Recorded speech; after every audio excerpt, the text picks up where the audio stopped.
श्री शिवाय नमस्तुभ्यम। कैसे हैं आप सभी? आई होप आप सभी बहुत ही अच्छे होंगे। तो जैसा कि हम सभी को पता है, बैसाख का महीना शुरू हो चुका है।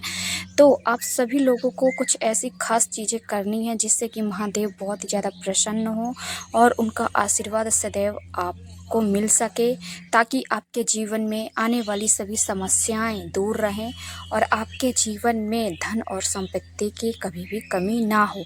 तो आप सभी लोगों को कैसे करना है ये उपाय, है ना, और क्या क्या करना है बैसाख के महीने में जिससे कि महादेव आपसे प्रसन्न हो। देखिए, एक खास उपाय हम आप सभी लोगों के लिए लेकर आए हैं, तो इसे आपको करना है। साथ ही साथ आप सभी लोगों को वीडियो को लास्ट तक देखना है, ताकि हर एक उपाय की जानकारी आप सभी को अच्छे तरीके से समझ में आ सके और बहुत ही अच्छे तरीके से आप इसका लाभ उठा सको। बैसाख का महीना है, महादेव के लिए कुछ खास आपको करना है ताकि महादेव को कोई भी प्रॉब्लम ना हो, तकलीफ़ ना हो और आपसे बहुत ज़्यादा प्रसन्न हो सकें। तो कैसे करना है, किस तरीके से करना है इस उपाय को, तो इसकी जानकारी हम देने वाले हैं, तो ध्यान से सुनिएगा। देखिए, बैसाख के महीने में इस उपाय को आप चाहे तो मासिक शिवरात्रि हो, चाहे चाहे मंगलवार का दिन हो, चाहे सोमवार का दिन हो, है ना, पंचमी का दिन हो, अष्टमी का दिन हो, प्रदोष का दिन हो, आप किसी भी दिन इस उपाय को कर लीजिए, बहुत ही लाभ मिलने वाला है। तो करना क्या है, बैसाख के महीने में इस उपाय को आप ज़रूर करिएगा। देखिए, एक मिट्टी का मटका लेना है, जो मिट्टी का पात्र होता है ना, जिसमें हम पानी भरते हैं ठंडा होने के लिए। तो एक पात्र अपने घर पर रख लीजिए और उसमें रात के समय आप स्वच्छ जल भर दीजिए और रात भर रखे रहने दीजिए, है ना। सुबह जब आप उठोगे, स्नान कर लेना है, स्वच्छ हो लेना है आपको। इसके बाद एक लोटे में जल, उस मिट्टी के पात्र का जल आपको भरना है और आपके घर में जितने भी व्यक्ति हैं, हर किसी का स्पर्श उस लोटे में कराना है और पूरे घर में घूम लेना है। महादेव से प्रार्थना करते जाना है, उनका स्मरण करते जाना है। अब जाना है आपको महादेव के शिवालय में, महादेव के शिवलिंग के पास शिवालय में आपको जाना है।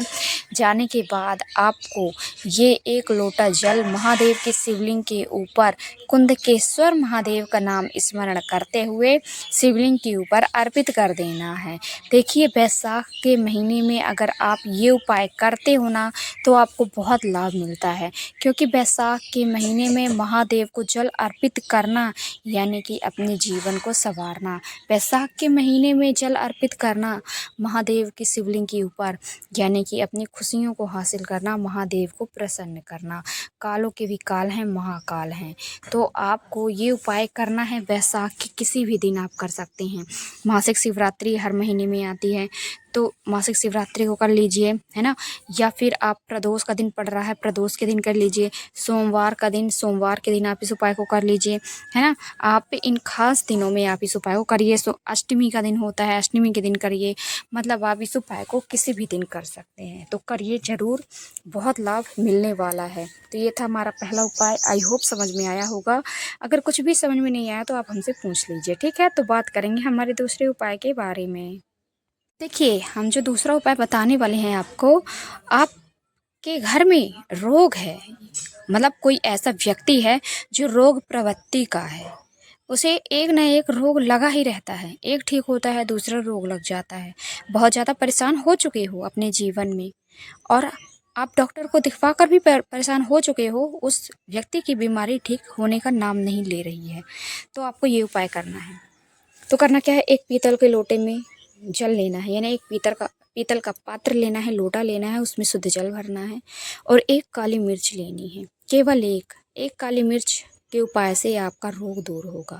तो एक काली मिर्च ले लीजिए, साबुत आपको काली मिर्च लेनी है, साबुत होनी चाहिए एक, है ना, खंडित यानी टूटी फूटी नहीं होनी चाहिए, साबुत ही काली मिर्च लेनी है। इसके बाद आपको उस व्यक्ति के ऊपर से 7 बार 21 बार घुमा लेना है, जो व्यक्ति आपके घर में बीमार रहता है, और उस व्यक्ति का स्पर्श करा लेना है लोटे में, और जो काली मिर्च ली है, काली मिर्च में स्पर्श करा लेना है। और फिर आपको जाना है महादेव की शिवालय में। महादेव के शिवलिंग के पास आपको जाना है और महादेव के शिवलिंग के पास जाने के बाद आपको खड़ा होना है दक्षिण की दिशा में। आपका मुख होना चाहिए उत्तर की दिशा, नॉर्थ डायरेक्शन में आपकी मुख की दिशा होनी चाहिए। इसके बाद आप जब जल अर्पित करोगे ना, तो उस व्यक्ति का नाम और गोत्र बोलते जाना है जो आपके घर में बीमार है, और उस व्यक्ति का नाम लेना है, गोत्र बोलते जाना है। कुंदक रूप कुंदकेश्वर महादेव का नाम स्मरण करना है और 1 लोटा जल आपको अर्पित कर देना है।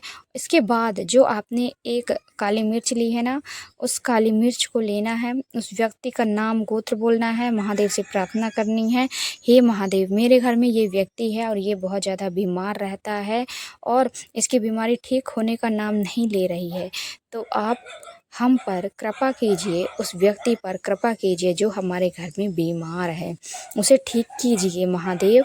आप बहुत महान हो, देवों के देव हो, महादेव हो।